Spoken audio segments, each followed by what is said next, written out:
الحمدللہ علی کل حال والصلاة والسلام علی صاحب حسنہ و جمال، اما بعد فاعوذ باللہ السمیع العلیم من الشیطان الرجیم، بسم اللہ الرحمن الرحیم، فاذکرونی اذکرکم واشکروا لی ولا تکفرون، یا ایہا الذین آمنوا استعینوا بالصبر والصلاۃ ان اللہ مع الصابرین، آمنت باللہ صدق مولانا العظیم وصدق رسولنا بلاغ المبین ونحن علی ذلک لمن الشاہدین والشاکرین والحمد للہ رب العالمین۔ ان اللہ وملائکتہ یصلون علی النبی یا ایہا الذین آمنوا صلوا علیہ وسلموا تسلیما۔ الصلاۃ والسلام علیک یا سید یا رسول اللہ وعلی آلک واصحابک یا سید یا حبیب اللہ۔ الصلاۃ والسلام علیک یا سید یا نبی اللہ۔ بابا سے بلند پڑھیے درود پاک۔ الصلاۃ والسلام علیک یا سید یا رحمۃ للعالمین وعلی آلک واصحابک یا سید یا خاتم النبیین۔ اللہم صلی علی سیدنا و مولانا محمد معدن الجود والکرم وآلہ وصحبہ وبارک وسلم۔ ہر قسم کی تعریف و توصیف اللہ جل جلالہ کے لیے، ہر قسم کے درود و سلام نبی مکرم نور مجسم شفیع معظم۔ حمد و صلوات کے بعد عزیز دوستو، بزرگوں اور بھائیوں، اسلامی تربیتی کورس کی چھٹی نشست میں ہم سب حاضر ہیں۔ صبر اور شکر عنوان گفتگو ہے۔ اللہ کریم نے قرآن مجید سورہ بقرہ میں ارشاد فرمایا، فاذکرونی اذکرکم، تم مجھے یاد کرو میں تمہیں یاد کروں گا، واشکروا لی ولا تکفرون، میرا شکر ادا کرو اور ناشکری نہ کرو۔ یا ایھا الذین آمنوا استعینوا بالصبر والصلاۃ، اے ایمان والو صبر اور نماز سے مدد مانگو۔ ان اللہ مع الصابرین، بے شک اللہ صبر کرنے والوں کے ساتھ ہے۔ دو آیہ کریمہ اللہ کریم نے پہلی آیہ مقدسہ میں شکر کی بات ارشاد فرمائی، واشکروا لی، میرے لیے شکر کرو، ولا تکفرون، اور کفران نعمت نہ کرو، نعمتیں استعمال کر کے ناشکری نہ کرو۔ اور اگلی آیہ مقدسہ میں فرمایا کہ صبر کرو، صبر کے ساتھ اپنے اوقات کو گزارو۔ شکر اور صبر دونوں لازم و ملزوم ہیں۔ سید عالم نور مجسم آقا کریم صلی اللہ علیہ وسلم نے فرمایا، شکر آدھا ایمان ہے اور صبر آدھا ایمان ہے۔ نصف ایمان شکر ہے، نصف ایمان صبر ہے۔ جب دونوں انسان کو مل جاتے ہیں تو اس کا ایمان مکمل ہو جاتا ہے۔ نصف ایمان صبر ہے، نصف ایمان شکر ہے۔ صبر اور شکر کی نعمتیں جہاں آ جاتی ہیں وہاں حسن بخشتی ہیں۔ صبر اور شکر جہاں آ جاتے ہیں وہاں انسان کو تسلی دے دیتے ہیں۔ اس کے لیے وقت گزارنا اور اپنے خدا کے ساتھ مصیبتوں میں رشتہ برقرار رکھنا آسان ہو جاتا ہے۔ ایک دوسری روایت جو حضرت صہیب رومی رضی اللہ تعالیٰ عنہ سے مروی ہے، مشکات شریف میں موجود ہے، محبوب دو عالم صلی اللہ تعالیٰ علیہ وسلم نے فرمایا، مومن کی ہر حال میں خیر ہی خیر ہے۔ مومن کو ہر حال میں خیر ہی نصیب ہوتی ہے۔ اگر نعمت ملے تو شکر کر کے ثواب لے لیتا ہے، نہ ملے تو صبر کر کے ثواب لے لیتا ہے۔ ہر حال میں اس کے لیے خیر ہی خیر ہے، اجر ہی اجر ہے۔ اگر اس کو نعمت میسر آ گئی، اللہ کا احسان ہو گیا تو شکر کیا، جب شکر کیا تو بھی ثواب لے لیا، اگر نہ ملی تو صبر کیا اور صبر کر کے بھی ثواب لے لیا۔ تو ہر حال میں مومن کے لیے خیر ہی خیر ہے۔ عزیز دوستو، صبر کے معنی رک جانے کے ہیں۔ مفردات میں امام راغب علیہ رحمہ نے فرمایا کہ اس کا معنی ہے رک جانا، اور 3 درجات کے اندر اس کو تقسیم کیا۔ 3 درجات کے اندر اس کو تقسیم کیا۔ حضرت علامہ شورانی رحمۃ اللہ تعالیٰ علیہ لکھتے ہیں آپ فرماتے ہیں صبر کا پہلا درجہ یہ ہے کہ گناہ چھوڑنے پہ صبر کرے۔ ہمارے نزدیک صبر صرف اتنی بات ہے کہ مصیبت آئی تو صبر کرنا، حالانکہ یہ صبر کا سب سے چھوٹا درجہ ہے۔ مصیبت پہ صبر کرنا تیسرے درجے کا صبر ہے۔ سب سے پہلا صبر یہ ہے کہ گناہ چھوڑ دے، شہوت چھوڑ دے، رزق حرام سامنے موجود ہو چھوڑ دے، بری نظر کرنے کے مواقع موجود ہوں لیکن اللہ سے ڈر جائے، گناہ کرنے کا موقع میسر آئے لیکن باز آ جائے، صبر کر جائے، نفسانی خواہشات بھی ہوں، نفس چاہتا بھی ہو، طاقتیں بھی موجود ہوں، پھر بھی رک جائے، تو یہ صبر کا سب سے پہلا درجہ ہے۔ پہلا درجہ ہے گناہ چھوڑنا، اور صبر کا دوسرا درجہ ہے نیکی کرنا، نیکی پر استقامت اختیار کرنا۔ سردی کا موسم ہے، بستر گرم ہے، اٹھیں گے تو بستر چھوڑنا پڑے گا، وضو کریں گے تو ٹھنڈ لگے گی، مسجد جائیں گے تو ٹھنڈی ہوا چھوئے گی۔ اب بڑا مشکل ہے مسجد جانا، لیکن اس نے صبر کیا، بستر چھوڑ دیا، وضو کر لیا، مسجد چلا گیا، تو یہ نیکی پر اس نے صبر کیا ہے۔ بڑا مشکل کام ہے، رمضان کا مہینہ ہو، سحری کی ہو، نیند بڑی آ رہی ہو، پنکھا چل رہا ہو، بستر بچھا ہو، لیکن چھوڑ چھاڑ کے حسین مہرج حال درس سننے چلے آنا، نیکی پر صبر کرنا اور استقامت کے ساتھ صبر کرنا، گرمی کے موسم میں بیٹھ کر کے خدا رسول کی رضا کے لیے آنا، تو نیکی کے کاموں پر صبر کرنا، یہ دوسرے درجے کا صبر ہے۔ اور اللہ نے کوئی مصیبت ڈال دی، دو قسم کے مصائب آتے ہیں انسانوں پر۔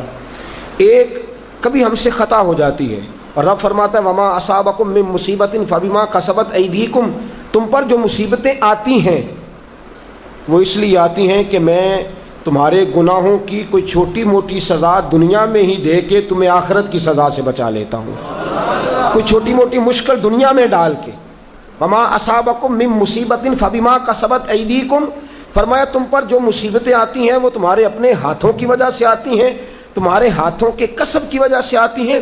وَيَعْفُو عَنْ كَثِيرٍ، اور بہت سارے گناہ تو میں ویسے ہی معاف فرما دیتا ہوں، سب پر تو سزا دیتا ہی نہیں، کچھ تمہارے گناہوں پر سزا دیتا ہوں۔ مصیبت آتی ہے، ایک انسان پر مصیبت وہ آتی ہے جو اس کی غلطیوں کی وجہ سے آتی ہے، اور ایک مصیبت وہ آتی ہے جب اللہ اسے آزمانا چاہتا ہے۔ وَلَنَبْلُوَنَّكُمْ بِشَيْءٍ مِّنَ الْخَوْفِ وَالْجُوعِ وَنَقْصٍ مِّنَ الْأَمْوَالِ وَالْأَنفُسِ وَالثَّمَرَاتِ وَبَشِّرِ الصَّابِرِينَ، فرمایا میں ضرور تمہیں آزماؤں گا، میں ضرور تمہیں آزماؤں گا، خوف دے کر، جانوں مالوں پھلوں کی کمی دے کر، اور اگر تم نے صبر کیا تو میرے محبوب انہیں جنت کی اور میری رحمت کی خوشخبری سنا دیجئے۔ دو قسم کی مصیبتیں آتی ہیں، ایک مصیبت وہ ہوتی ہے جو انسان کے اپنے گناہوں کی وجہ سے، اس کی اپنی غلطیوں کی وجہ سے، اس کی اپنی کوتاہیوں کی وجہ سے آتی ہے، اور ایک میرے دوستو وہ مصیبت ہوتی ہے جو اللہ کی طرف سے آزمائش بن کے آتی ہے۔ ہم گناہگاروں پر جو مصیبت ہوتی ہے وہ اللہ تبارک و تعالیٰ کی طرف سے بعض اوقات ہماری خطاؤں کی سزا ہوتی ہے، اور اگر کوئی نیک بیمار پڑ جائے تو اس کی اللہ آزمائش فرما رہا ہوتا ہے، اس کی اللہ آزمائش کرتا ہے، اللہ تبارک و تعالیٰ اس پر فضل فرماتا ہے، اس کی آزمائش کرتا ہے۔ پھر ان مصیبتوں پر جو شخص صبر کرے، صبر کرے، اپنے آپ کو روکے، جزا و فضا سے روکے، آہذاری سے روکے، شکوے شکایت سے روکے، رب فرماتا ہے اگر میری رضا پہ راضی ہو گیا تو ان اللہ مع الصابرین، باقی نیکیوں پر میں ثواب دیتا ہوں، اور جو کوئی صبر کرتا ہے رب فرماتا ہے میں اس کا بن جایا کرتا ہوں، صبر کرنے والوں کے ساتھ ہو جاتا ہوں، صبر کرنے والے کی معیت میں ہو جاتا ہوں، صبر کرنے والے کو اپنا قرب عطا فرما دیتا ہوں۔ تو صبر کرنا، صبر کرنا، صبر کمانا کیا ہے؟ ایک ہے بیٹا فوت ہوا، 10 دن جم کے روئے، چلائے چیخے، بڑا کچھ کیا، اور 10 دن کے بعد کسی نے پوچھا کیا حال ہے؟ جی صبر آ گیا ہے۔ یہ صبر نہیں ہے، یہ صبر نہیں آیا، یہ زخم صحیح ہو گیا ہے، اب آہستہ آہستہ زخم بھرنے لگا ہے، یہ صبر نہیں، وقت ایک مرہم ہے، اب تو مرہم آ گیا ہے تیرے زخموں پر، یہ صبر نہیں۔ صبر کیا ہے؟ صبر یہ ہے کہ عین اس وقت جب مصیبت آئی، عین اس لمحے جب پتا چلا کہ جوان بیٹا آنکھوں کے سامنے دم توڑ گیا ہے، اس نے کہا انا للہ و انا الیہ راجعون، یہ اللہ کی طرف سے تھا، اللہ ہی کی طرف رجوع کر گیا۔ عین مصیبت کے وقت سید عالم صلی اللہ علیہ وسلم نے فرمایا روایت مشکات میں موجود ہے، دیگر کتب احادیث میں موجود ہے۔ فرمایا انما صبرہم عند الصدمۃ الاولی، فرمایا صبر یہ ہے کہ عین صدمے کے وقت جس نے صبر کیا، عین صدمے کے وقت، عین مصیبت کے وقت، عین اس وقت جب اس پر دکھ کا پہاڑ آیا، عین اس وقت جس نے صبر کیا، وہ اصل صابر ہے۔ حضرت ایوب علیہ السلام، توجہ ہے آپ کی میری بات پہ؟ نیند آ رہی ہے کہ چھا رہی ہے؟ آ رہی ہے کہ چھا رہی ہے؟ مجھے کل ایک ساتھی نے بتایا، کہنے لگے آپ مجھے بار بار جگاتے ہیں، مجھ پہ نیند آتی نہیں، مجھ پر چھائی جاتی ہے۔ تو آپ جگاتے ہیں تو میں کوشش بڑی کرتا ہوں پر چھائی ہوتی ہے، اگر میں ادھر سے جاگتا ہوں تو اس طرف سے آ جاتی ہے، ادھر جاگتا ہوں تو پیچھے سے آ جاتی ہے، تو بنیادی طور پہ آئی نہیں ہوتی، میرے اوپر چھائی ہوتی ہے۔ تو میرا خیال ہے وہ ایک آدمی کی بات ہے، اب آپ سارے نا یہ پروگرام بنا لیجئے گا اور کل آپ بھی یہی مسئلہ بتانا شروع کر دیں کہ یہ آ نہیں رہی ہے، چھا رہی ہے، یہ صرف اس ایک دوست کے ساتھ مخصوص بات۔ حضرت ایوب علیہ السلام اللہ کے نبی ہیں، 18 سال جناب ایوب علیہ السلام کو اللہ نے صحت عطا فرمائی، تندرستی عطا فرمائی۔ اونٹ اتنے تھے کہ گنے نہیں جاتے تھے، گائیں اتنی تھی کہ شمار نہیں کی جاتی تھی، بکریاں اتنی تھیں کہ شاید کوئی ایسی حویلی موجود نہ ہو جہاں ان کو سنبھالا جا سکے۔ فرشتے کہنے لگے مولا تو کہتا ہے تیرا یار ہے، اور وہ تو مال کے اندر لگا ہوا ہے، وہ تو اعلیٰ قسم کے مکانات میں، جائیدادوں میں، 7 بیٹے ہیں اور جوان بیٹے ہیں، وہ تو ہر وقت بچوں سے پیار کرتا رہتا ہے، تو کہتا میرا یار ہے۔ اللہ نے فرمایا وہ میرا یار ہے، میں دلوں کے بھید جانتا ہوں، تم کہتے ہو تو آزمائش کر لیتے ہیں، یاری تیری سونا پر ازمائشاں تیریاں اگ، اے سونا پرکھیا جامدہ ہی پہلو نال لگاں دے لگ، آزمائش کر لیتے ہیں۔ آزمائش، حضرت ایوب علیہ السلام کی فصلوں کو آگ لگ گئی، فصلیں ساری اجڑ گئیں، جانوروں کو بیماری آئی تو ایک ہی دن میں سارے اونٹ مر گئے، 2 دن گزرے تو ساری گائیں ساری مر گئیں، بکریاں بھی ایک بیماری کا شکار ہو گئیں۔ جناب ایوب اور آپ کی زوجہ گھر سے باہر نکلے تو زلزلہ آیا، ایک ہی دن میں 7 بیٹے، ایک ہی دن میں وارث شاہ مان کری نہ وارثاں دا، رب بے وارثہ کر کے مار دئی، 7 بیٹے ایک ہی دن میں۔ ابھی صدمہ سر پہ تھا کہ رب نے بیمار کر دیا، پورے وجود پر پھنسیاں، پھوڑے، تکلیفیں۔ حضرت ایوب کی زوجہ آپ کی خدمت میں آئیں، کہنے لگی اے ایوب دعا کرو، آپ پیغمبر ہیں، آپ کے منہ سے تو لفظ نکلتے ہیں، اللہ قبول فرما لیتا ہے، آپ دعا کرو۔ کہنے لگے یہ بتا شفا کتنا عرصہ رہی ہے، مال کتنا عرصہ رہا ہے، یہ بتا میرے پاس اولاد کتنا عرصہ رہی ہے۔ کہنے لگی 18 سال۔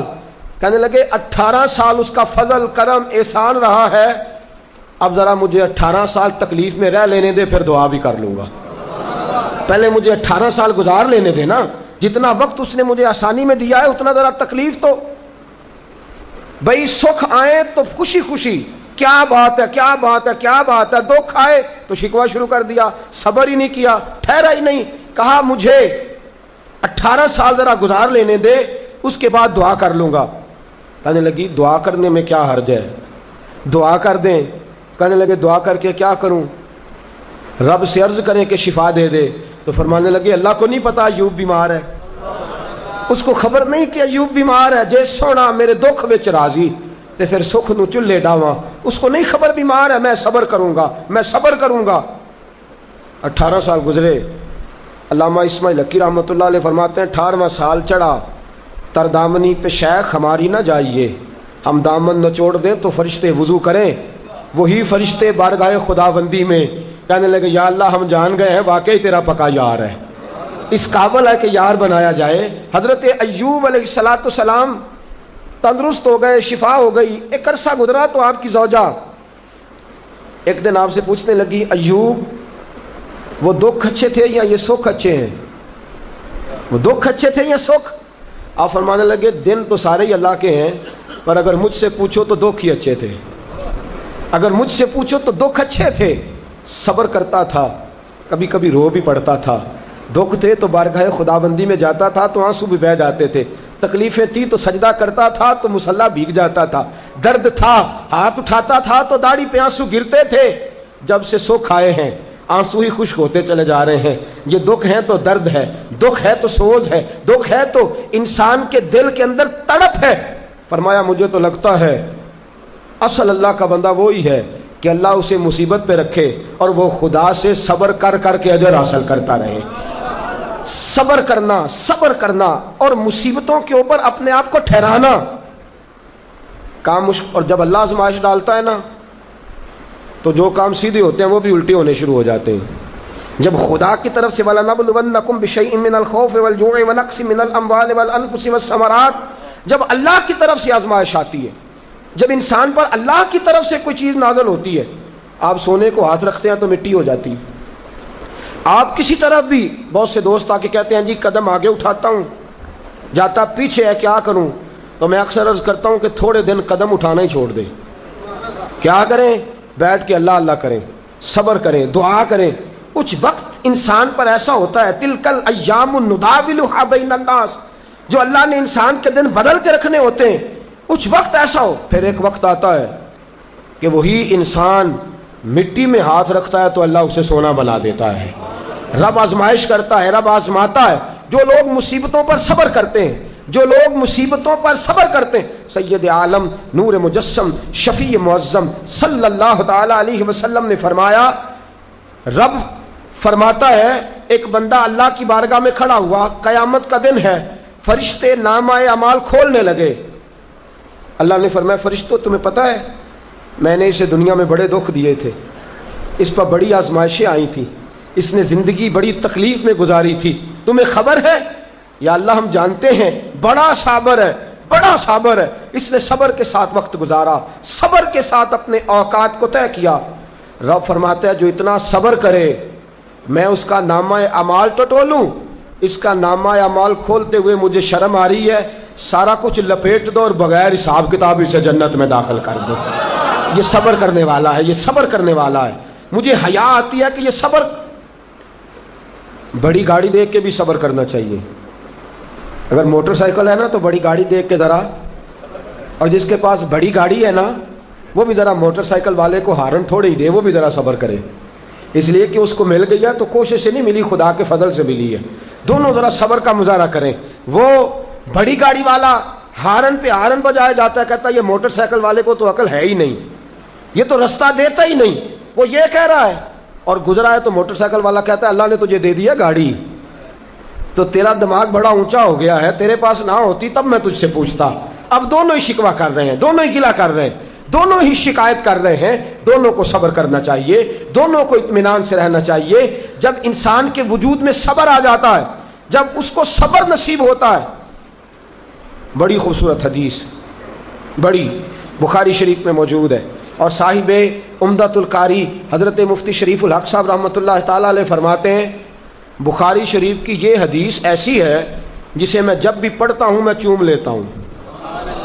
اس حدیث کو میں فرماتے ہیں لفظوں کو میرا پڑھنے کو بھی دل کرتا ہے اور چوم لینے کو بھی دل کرتا ہے. حدیث کیا ہے؟ رسول کریم صلی اللہ تعالیٰ علیہ وسلم نے فرمایا، رب فرماتا ہے ایک بندہ ہے اس کو میں نے آنکھیں نہیں دی، اس کو میں نے آنکھیں نہیں دی، اندھا ہے، پیدائشی اندھا ہے یا بعد میں کسی وجہ سے ہو گیا، وہ بینا نہیں ہے، نابینا ہے، اس کے پاس آنکھیں نہیں، لیکن اس نے زندگی بھر صبر کیا، اس نے زندگی بھر صبر کیا. صبح قیامت وہ کھڑا ہوا تو رب کریم نے فرشتوں سے فرمایا فرشتوں اس کو میں نے آنکھیں نہیں دی، بیچارہ نہ بیٹی دیکھ سکا، نہ بیٹا، نہ باپ دیکھ سکا، نہ ماں، یہ کوئی دنیا کا نظارہ نہیں کر سکا، تم بتاؤ اس کا اجر کیا ہے؟ فرشتے کہتے ہیں مولا جنت کا اعلیٰ درجہ دے دے، اللہ اسے بے حساب بخش دے، یا اللہ اس پر رحمتوں کے دروازے کھول دے، یا اللہ اس کو نواز دے. تو رب فرماتے اس نے ساری زندگی بغیر آنکھوں کے صبر کیا ہے، اسے صرف جنت نہیں ملے گی بلکہ آج اسے اس کا رب اپنا دیدار بھی کرائے گا. فرمایا جو اندھا ہو نابینا ہو اور پھر وہ صبر کرے اور استقامت کے ساتھ رہے، شکوہ نہ کرے، گلہ نہ کرے، فرمایا قیامت میں لوگ جنت کے نظارے کریں گے اور یہ اللہ کا دیدار کرے گا، اس کو رب کریم کے جلوے دکھائے جائیں گے. اس لیے کہ یہ صابر رہا، یہ شاکر رہا، یہ اللہ تبارک و تعالیٰ کی عطا پہ راضی رہا، یہ رب کائنات کی دی ہوئی آزمائشوں پر ہمیشہ استقامت کے ساتھ ڈٹا رہا. صبر کا معاملہ تو بالکل ہمارے ہاتھ سے نکل گیا. اور میں جب تجزیہ کرتا ہوں، غور کرتا ہوں، تو ہمارے جھگڑوں کی بنیاد ہی صبر ہے۔ حسد صبر کی وجہ سے، اگر صبر نہیں تو حسد پیدا ہو جائے گا۔ اس کو اللہ نے دے دیا تو مجھے کیوں نہیں دیا؟ اب اگر صبر کرتا، جو اللہ نے دیا ہے اس پر یہ صبر کرتا، تو حسد کی لعنت سے بچ جاتا۔ اور پھر گھروں میں جو فسادات ہیں، خاندانوں میں جو جھگڑے ہیں، اس کی بہت بڑی وجہ یہ ہے کہ ہم صبر نہیں کرتے۔ گلا شکوہ، شکایتیں، یہ ساری چیزیں اس لیے پیدا ہوتی ہیں کہ ہم صبر کرنے کو تیار نہیں۔ جب تو صبر کر لیتا ہے، جب تو اپنے وجود کے اندر ٹھہراؤ پیدا کر لیتا ہے، پھر تیرے اندر تحمل مزاجی آ جاتی ہے، پھر بردباری آ جاتی ہے، پھر ٹھہراؤ آ جاتا ہے، پھر تیرا دل اتنا گہرا ہو جاتا ہے کہ حضرت سلطان باؤ رحمۃ اللہ علیہ فرماتے ہیں، دل دریا سمندروں ڈونگے کون دلاں دیا جانے۔ جب تیرا دل اتنا گہرا ہو جائے گا تو صبر کرے گا۔ اور میرے اعلیٰ حضرت فاضل بریلوی رحمۃ اللہ علیہ فرماتے ہیں، جو صابر ہوتا ہے نا، توجہ ہے آپ کی، میری بات کی سمجھ آ رہی ہے؟ اعلیٰ حضرت فرماتے ہیں، بڑا قیمتی جملہ فرماتے ہیں، جو صابر ہوتا ہے وہ سکون میں ہوتا ہے۔ جو صابر ہوتا ہے وہ، جو صبر نہیں کرتا بے سکون رہتا ہے۔ اگر صابر ہے نا، تھوڑی غذا پہ، تھوڑی روٹی، اگر صابر ہے، صبر کرتا ہے، تو پھر شیخ سعدی رحمۃ اللہ تعالیٰ علیہ کے پاس ایک شخص آیا، کہنے لگا، حضرت جی دیکھیں نا، میرے پاس اتنے بھی پیسے نہیں کہ میں جوتے لے سکوں، اتنے بھی پیسے کوئی نہیں جوتے لے سکوں۔ فرمایا صبر کر، اللہ دے گا۔ کہنے لگا جی صبر ہی کیا ساری عمر؟ اس نے جوتے لینے کے برابر بھی پیسے نہیں دیے، ننگے پاؤں پھیر رہا ہوں۔ شیخ سعدی رحمۃ اللہ تعالیٰ علیہ نے اس کا بازو تھاما، ایک گھر میں لے گئے، دروازے پہ دستک دی، گھر کا مالک باہر آیا، اس نے دونوں طرف بیساکھیاں پکڑی ہوئی ہیں، ٹانگیں تو ہیں پر پیر ہی کوئی نہیں۔ فرمانے لگے بتا یہ اچھا ہے کہ تو؟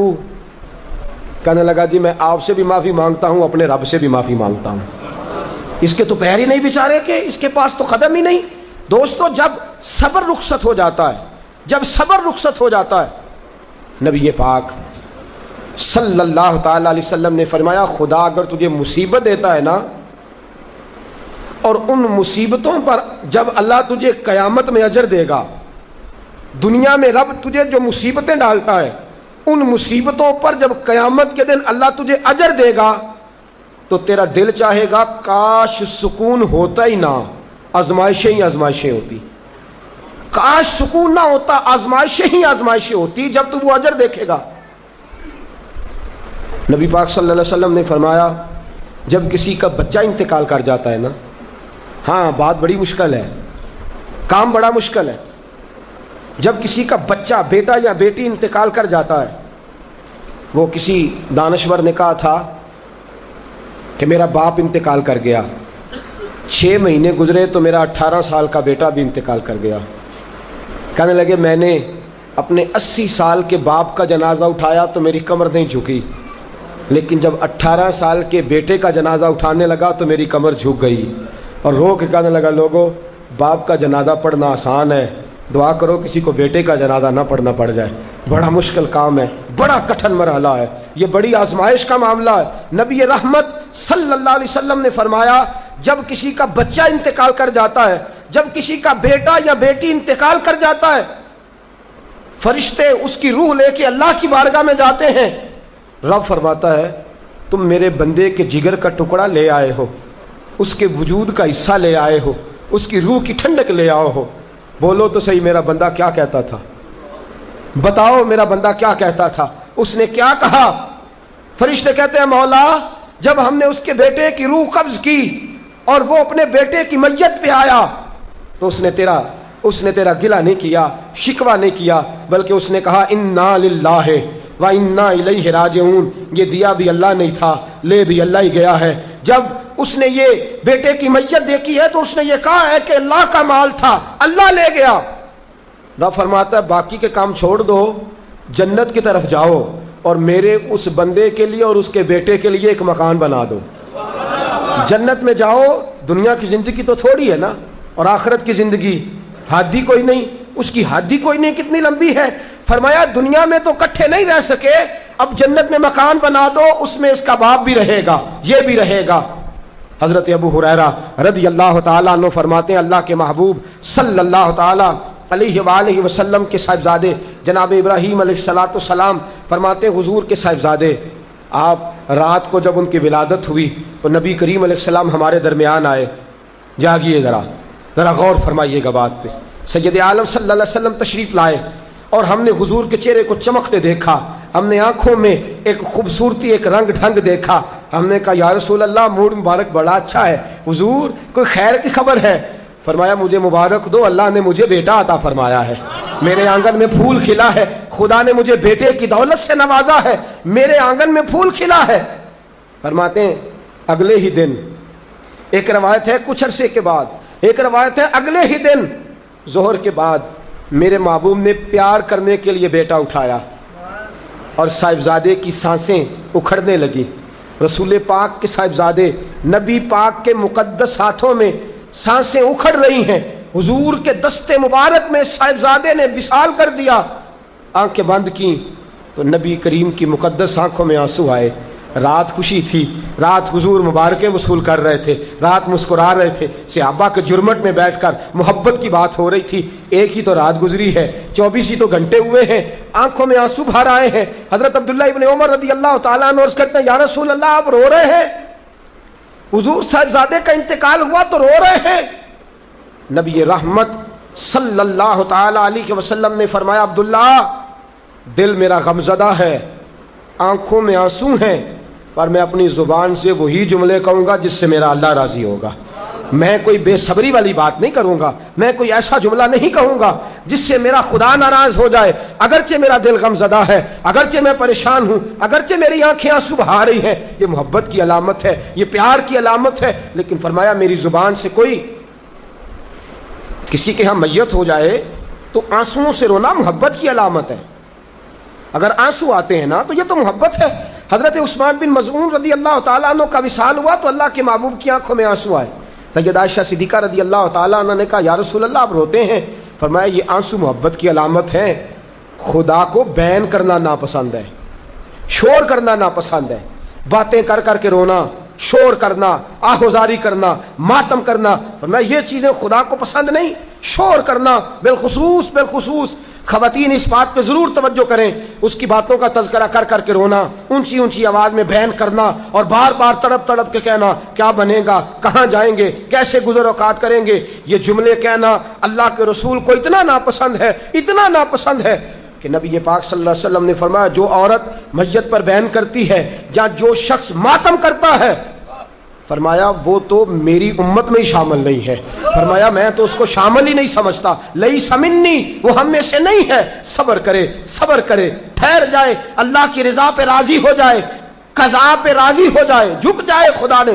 اتنا شور کرنا، اتنی آہوزاری کرنا، اور معاذ اللہ بعض اوقات تو کفریہ جملے بولے جاتے ہیں. انتقال ہو گیا، تبھی موت چلا گیا، ہارٹ اٹیک سے انتقال، تو کہتے ہیں ہم پہ ظلم ہو گیا ہے. معاذ اللہ آپ اللہ کو ظالم کہہ رہے ہیں، خدا کو ظالم کہہ کے کفر اکٹھا کر رہے ہیں. کفر یا فکرے بولے جاتے ہیں. معاذ اللہ تعالیٰ ثم معاذ اللہ ایسی باتیں کی جاتی ہیں جو شریعت اسلامیہ میں سخت سزا کی مستحق ہیں. صبر کرنا، حوصلہ کرنا، آنسوؤں سے رونا، اپنے دل کے اندر محبت رکھنا، لیکن کبھی بھی کسی موقع پر بھی اپنی زبان سے گلہ کرنا، شکوہ کرنا، شکایت کرنا، کسی بابت کوئی بات بھی کرنا، دوستو یہ شریعت اسلامیہ میں جائز نہیں.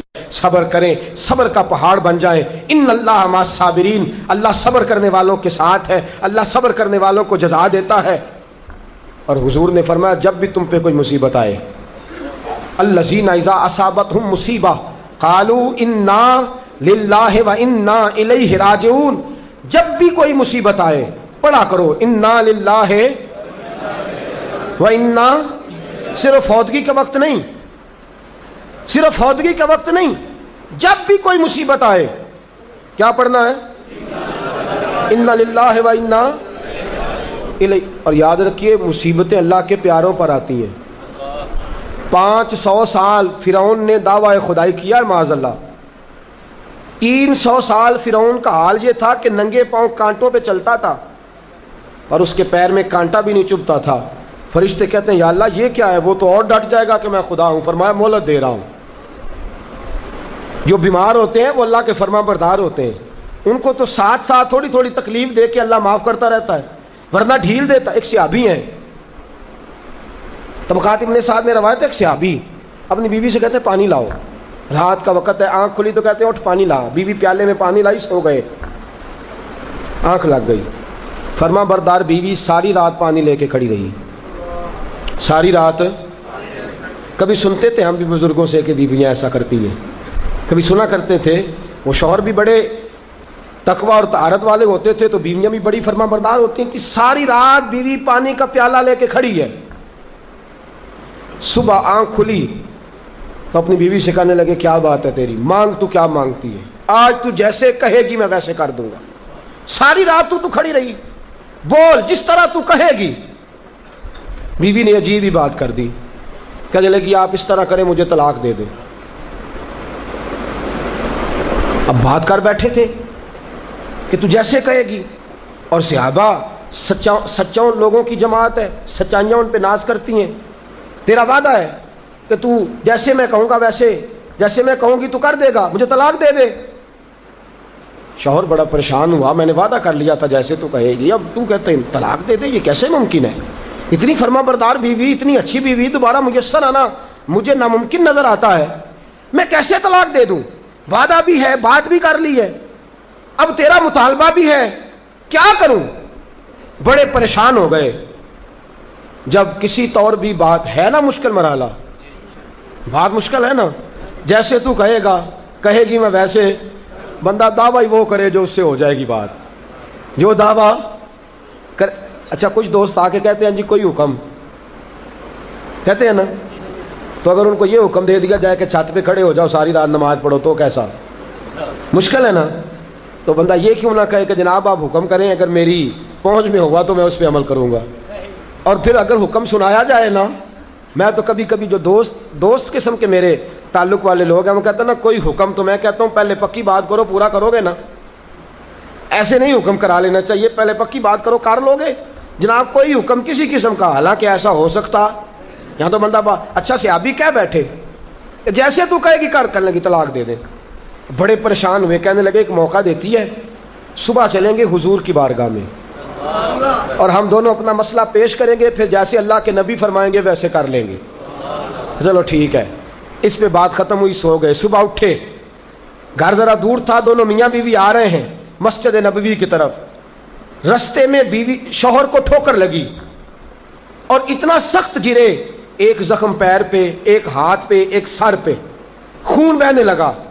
بیوی کہنے لگی اٹھیے اور گھر چلیے, مجھے طلاق نہیں چاہیے. اٹھے, گھر چلیں, میں آپ کی مرہم پٹی کرتی ہوں, گھر چلتے ہیں, مجھے نہیں طلاق چاہیے. کہنے لگے بھائی تیری عجیب منطق ہے, ساری رات میں سو نہیں سکا, پریشان رہا, صبح سے بھی آج پریشان رہا, میرا اتنا وقت بے چینی, پہلے طلاق چاہیے اب نہیں چاہیے, ماجرا کیا ہے؟ کہنے لگی اصل بات یہ ہے کہ میں نے اپنے رسول پاک صلی اللہ علیہ وسلم کی حدیث سنی. حضور نے فرمایا جس سے اللہ پیار کرتا ہے اسے مشکل میں ڈال دیتا ہے, اس پر کچھ مصیبتیں آ جاتی ہیں جس سے اللہ محبت کرتا ہے. تو میں جب سے تیرے گھر آئی تھی میں نے کوئی مصیبت نہیں دیکھی تھی, تو میں سمجھنے لگی تھی کہ اللہ تجھ سے پیار نہیں کرتا, لیکن آج تجھے چوٹ لگ گئی ہے, تجھ پر کچھ تھوڑی مشکل آئی ہے, تو مجھے سمجھ آئی ہے کہ نہیں اللہ تجھ سے پیار کرتا ہے, لہذا میں تجھ سے طلاق نہیں رہوں گی, تیرے گھر کے اندر ہی وقت گزاروں گی. آپ اندازہ فرمائیے کہ یہ مصیبت آنا اور صبر کرنا کتنی اعلیٰ بات ہے کہ صحابہ ڈھونڈ رہے ہیں, تلاش کر رہے ہیں کہ جس پر مصیبت آ نہیں رہی وہ تو بڑا عجیب آدمی ہے, جس پر مشکل آ نہیں رہی وہ تو بڑا جو ہے وہ اللہ تبارک و تعالیٰ کا کہیں نافرمان نہ ہو. حضرت ام سلمہ رضی اللہ تعالیٰ عنہ فرماتی ہیں میرے شوہر حضرت ابو سلمہ رضی اللہ تعالیٰ عنہ بڑے شفیق, بڑے مہربان, بڑی اچھی طبیعت والے, بڑا پیار کرنے والے, خیال رکھنے والے, فرماتے میں سمجھتی تھی مدینے کی سب سے سکھی عورت میں ہوں. ان کا طریقہ یہ تھا کہ مسجد سے جب واپس آتے نا تو جو نبی کریم صلی اللہ علیہ وسلم سے سن کے آتے آ کے مجھے بھی سناتے, جو سن کے آتے آ کے مجھے بھی. اچھا ترقی مل جائے اگر تو گھر جا کے ہم بتاتے ہیں کہ نہیں جی؟ ہاں ایک بات کئی دفعہ نہیں بتاتے, اگر تنخواہ بڑھ جائے تو اس میں کئی دفعہ کوتاہی کرتے ہیں, وہ نہیں بتاتے گھر اس لیے کہ ہمیں پتہ ہے اگر ہم نے تنخواہ بڑھانے کا بتایا تو ادھر سے خرچہ بھی بڑھ جائے گا, لہذا یہ کبھی کبھی ہم کوتاہی کرتے ہیں, لیکن بہرحال اپنی ترقی ضرور بتا دیتے ہیں کہ میری ترقی ہو گئی ہے, یہ اتنا ضرور ہم بتا دیتے ہیں. اچھا یہ ساری باتیں اگر ہم بتاتے ہیں اور پھر اور بھی کئی قصے گھر جا کے سناتے ہیں, آج دفتر میں یہ شغل ہو گیا, یہ بات ہو گئی, سناتے ہیں بات, اور یہ بری بات بھی نہیں ہے. گھر والوں کے ساتھ جا کے خوش طبی کرنا اور گھر کے اندر کا ماحول خوشگوار رکھنا یہ حضور علیہ السلام کی سنت ہے. لیکن یہ جو ہم حدیث سنتے ہیں، فرمان سنتے ہیں، قرآن و سنت کی بات سنتے ہیں، یہ بھی ہمیں گھر جا کے سنانی چاہیے۔ صحابہ جو سن کے آتے تھے گھر جا کے یہ کام بھی کرنا چاہیے، یہ بھی صحابہ کی سنت۔ نبی پاک صلی اللہ تعالیٰ علیہ وسلم کے صحابی حضرت ابو سلمہ رضی اللہ تعالیٰ عنہ کی عادت ہے، گھر جاتے اور جو حضور سے سنا گھر جا کے سناتے۔ آج آئے تو حضرت ام سلمہ رضی اللہ تعالیٰ عنہ فرماتی ہیں، آگے کہنے لگے آج میں نے بڑی پیاری حدیث حضور سے سنی ہے، تو بھی یاد کر لے۔ کہا وہ کون سی؟ کہا اللہ کے رسول صلی اللہ علیہ وسلم نے فرمایا جس پر کوئی مصیبت آئے اور وہ کہے انا للہ وَإِنَّا إِلَيْهِ رَاجِعُونَ، اور پھر یہ دعا مانگے کہ یا اللہ یہ جو تو نے مجھ سے چیز لی ہے مجھے اس کا بہتر نعم البدل عطا فرما۔ انا للہ پڑھے اور کہے یا اللہ جو دیا ہے اس کا بہتر نعم البدل دے۔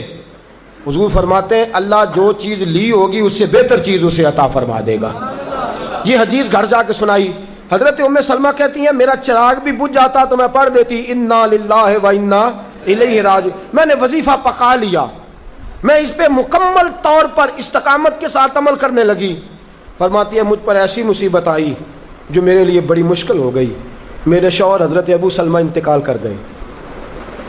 فرماتی ہیں میں نے پڑھا انا للہ وَإِنَّا إِلَيْهِ رَاجِعُونَ، میں نے کہا یا اللہ مجھے بہتر نعم البدل عطا فرما۔ فرماتی ہیں پڑھ تو لیا، حضور کے فرمان پر یقین بھی تھا، لیکن دل میں خیال تھا کہ ابو سلمہ سے اچھا شوہر تو مجھے مل ہی نہیں سکتا، اس سے زیادہ دھیما تو مجھے مل ہی نہیں سکتا۔ اور فرماتی ہیں پھر میں سوچتی تھی اب میری عمر بھی جوانی کے نہیں، بڑھاپا آ گیا ہے، رنگ بھی گورا نہیں، بچے بھی میرے پاس ہیں، کیسے بہتر نعم البدل ملے گا؟ اور دوسری جانب حضور کی حدیث ہے کہ اگر تم مصیبت کے وقت پڑھو گے انا للہ وَإِنَّا إِلَيْهِ رَاجِعُونَ، مصطفیٰ کا فرمان بھی بدل نہیں سکتا۔ جو دن کو کہہ دیا دن ہے تو دن نکل آیا، جو شب کو کہہ دیا شب ہے تو رات ہو کے رہی۔ خدا نے ان کی زباں کو وہ اختیار دیا جو نکلی منہ سے ان کے وہ بات ہو کے رہی۔ یہ تو ہو نہیں سکتا کہ حضور فرمائے اور ایسا ہو نہ۔ فرماتی ہیں پڑھ بھی لیا، عدت کے دن مشکل سے گزارے، عدت ختم ہوئی، میرے دل میں حدیث بھی ہے کہ حضور نے فرمایا اللہ بہتر نعم البدل دے گا، اور دوسری جانب یہ بھی ہے کہ ابو سلمہ سے اچھا شوہر نہیں مل سکتا۔ فرماتے ہیں لوگوں حضور کے فرمان پر قربان جاؤں اور مصطفیٰ کریم کی حدیثوں کے نثار جاؤں۔ مجھے تو اس وقت پتا چلا جب اللہ کے رسول نے پیغام بھیجا کہ میں تیرے ساتھ نکاح کرنا چاہتا ہوں، جب اللہ کے رسول نے پیغام بھیج دیا کہ میں نکاح کرنا چاہتا ہوں۔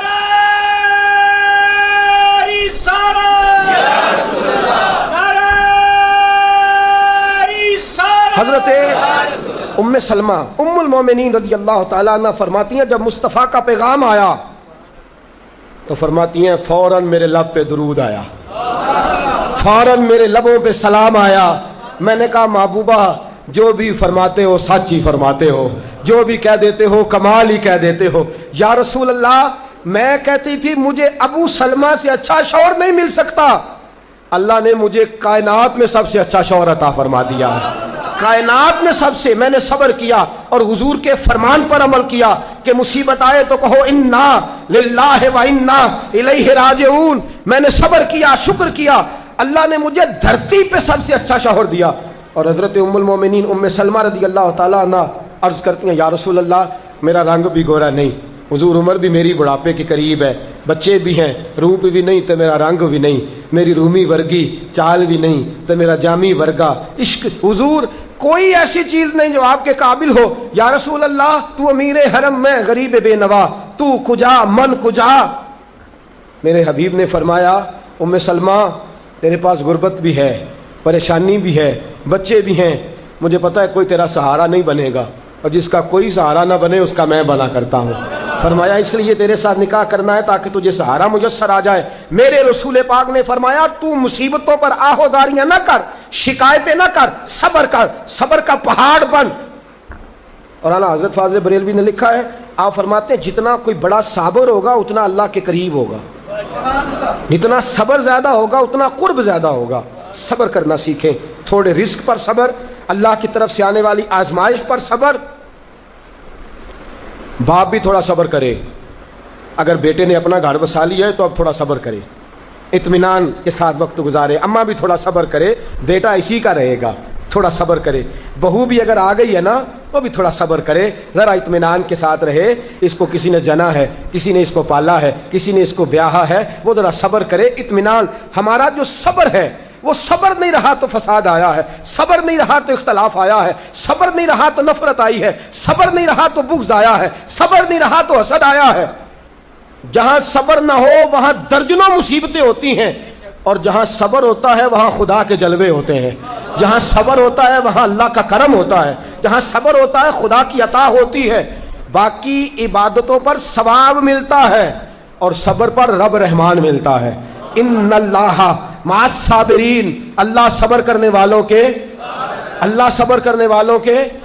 اپنے اندر حوصلہ پیدا کریں, بردباری پیدا کریں, تحمل مزاجی پیدا کریں, ٹھہراؤ پیدا کریں, حوصلہ پیدا کریں. امام اعظم ابو حنیفہ, بڑی آخری اور بڑی سخت بات, امام اعظم ابو حنیفہ رحمۃ اللہ علیہ, والدہ کی عمر 90 سال سے زیادہ ہے. آپ کے والد صاحب انتقال کر گئے.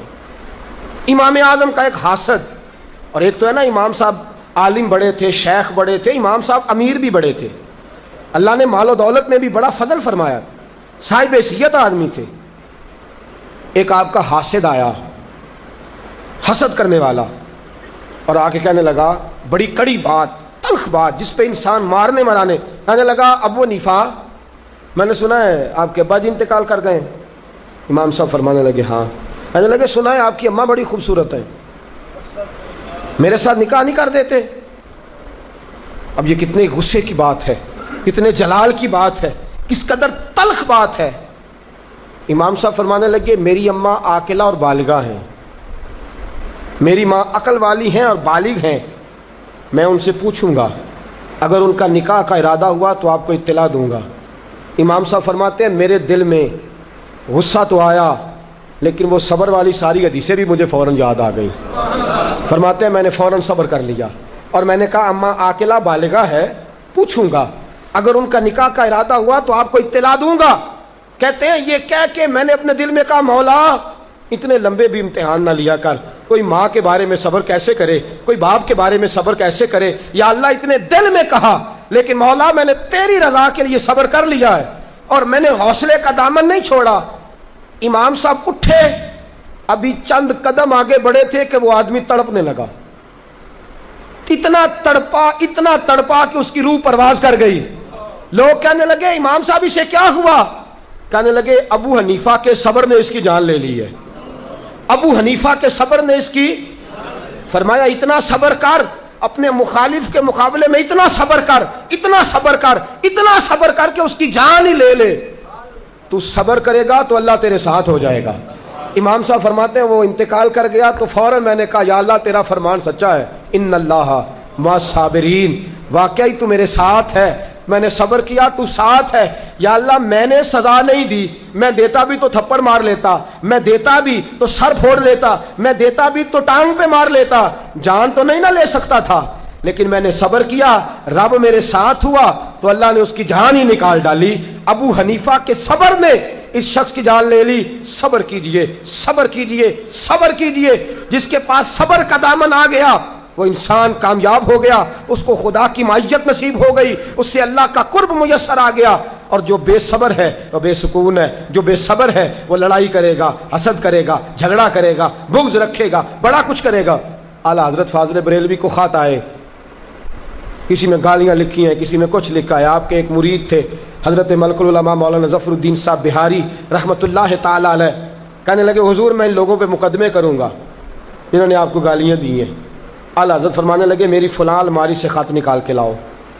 اس میں سے خط نکال کے لائے تو لکھا تھا کہ آپ تو بہت بڑے امام ہیں, آپ تو مجدد ہیں, آپ تو غوث اعظم کے نائب ہیں, آپ کی کیا بات ہے. فرمانے لگے جنہوں نے میری تعریفیں کی ہیں پہلے ان کو جائیدادیں تقسیم کرو نا, جنہوں نے تعریفیں کی ہیں پہلے ان میں جائیدادیں بانٹو, اور پھر جو میرے مخالف ہیں ان پر مقدمے کر لینا. آنے لگے حضور جائیدادیں تو ہم نہیں بانٹ سکتے. فرمانے لگے پھر مجھے صبر کرنے دو, مجھے امید ہے میں صبر کروں گا تو اللہ مجھے زیادہ اجر عطا فرمائے گا. صبر کا دامن تھام کے رکھیں, صبر پر عمل کریں. اگر صابر ہو گئے تو خدا کی معرفت نصیب ہو گئی, اور اگر ہمارے اندر صبر ہی نہیں, صبر اور قرار ہی نہیں, تو پھر ہم تو پاؤں میں پڑی چیز نہیں پکڑ سکتے، پھر تو ہم زندگی گزار ہی نہیں سکتے، پھر تو ہر چیز ہمارے لیے بوجھ نظر آئے گی۔ اللہ صبر اور شکر کی توفیق عطا فرمائے، ہمیشہ مدحت خیر الانام میں گزرے، دعا ہے یہ عمر درود و سلام میں گزرے۔ آخر دعوانا ان الحمدللہ۔ فاجان رحمت پہ لاکھوں سلام، شمع بز میں ہدایت پہ لاکھوں سلام، شمع بز میں ہدایت پہ لاکھوں، جس کی تسکین کو روتے ہوئے ہنس پڑے، جس کی تسکین کو روتے ہوئے ہنس پڑے، اس تبسم کی عادت پہ لاکھوں سلام، مصطفیٰ جان رحمت پہ لاکھوں سلام، شمع بز میں ہے غریبوں کے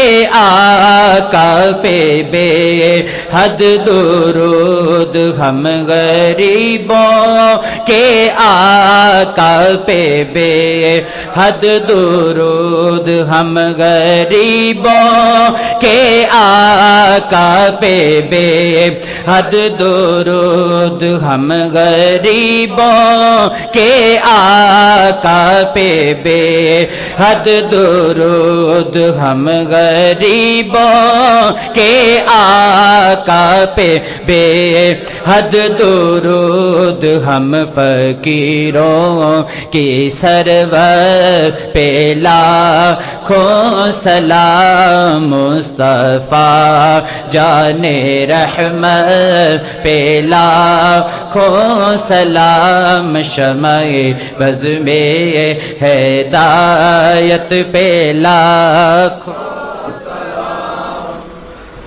یا رسول اللہ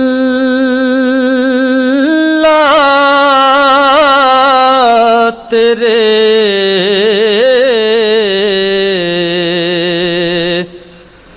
در کی فضاؤں کو سلام، گنبد خضرا کی ٹھنڈی ٹھنڈی چھاؤں کو سلام، جو مدینے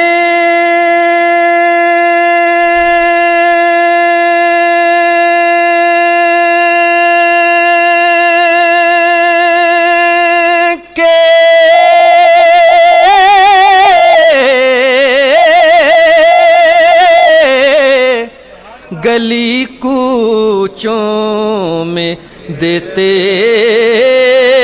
ہیں صدا، تا قیامت ان فقیروں اور گداؤں کو سلام، والہانہ جو طواف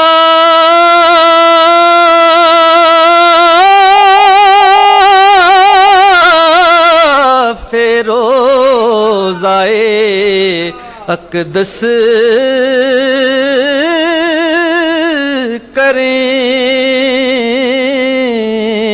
مست و بے خود وجد میں آتی ہواؤں کو سلام، یا رسول اللہ تیرے در کی فضاؤں کو سلام۔ مولانا محمد معدن الجود والکرم وعلی آلہ وصحبہ وبارک وسلم۔ اللہ کریم ہماری حاضری کو درجہ قبولیت عطا فرما، مولا کریم جذبوں میں خلوص عطا فرما، مولا کریم اپنے ذکر و فکر پر کامل پابندی کی توفیق عطا فرما۔ مولا کریم سجدوں کا ذوق عطا فرما، عبادتوں کا شوق عطا فرما، تلاوتوں کی لذت سے آشنا بنا دے۔ مولا کریم رمضان المبارک کی ساری برکتیں عطا فرما، ساری سعادتیں عطا فرما۔ مولا کریم ہم پہ نگاہ لطف و کرم فرما، جو بیمار ہیں انہیں شفا دے دے اللہ، جو مقروض ہیں قرضوں سے رہا کر دے، جو تنگ دست ہیں انہیں وسعت عطا کر دے، جو بے گھر ہیں صاحب گھر کر دے، بے اولادوں کو صاحب اولاد کر دے، اولاد والوں کی اولادوں کو فرما بردار کر دے، اللہ علیہ وسلم کی دولت لازوال عطا کر دے۔ مولا کریم ملک پاکستان کی خیر فرما، مولا اندرونی بیرونی سازشوں سے محفوظ فرما۔ اللہ جتنے دوست دور و نزدیک سے چل کے آتے ہیں قدم قدم پہ کروڑوں برکتیں عطا فرما، بے حساب نعمتیں عطا فرما، لا تعداد رحمتیں عطا فرما۔ اللہ کریم ماؤں بہنوں بچیوں کو جزائے خیر عطا فرما، عزت کی چادریں عطا فرما، ان کے دکھوں کو سکھوں سے تبدیل فرما، اپنے اپنے گھروں میں باوقار زندگیاں نصیب فرما۔ اللہ ہم پہ رحم فرما، اللہ ہم پہ کرم فرما، اللہ ہمارے لیے آسانیاں فرما۔ اللہم انا نسألک العفو والعافیۃ فی الدین والدنیا والآخرہ۔ اللہم انی اسألک علما نافعا ورزقا طیبا وعملا متقبلا وشفاء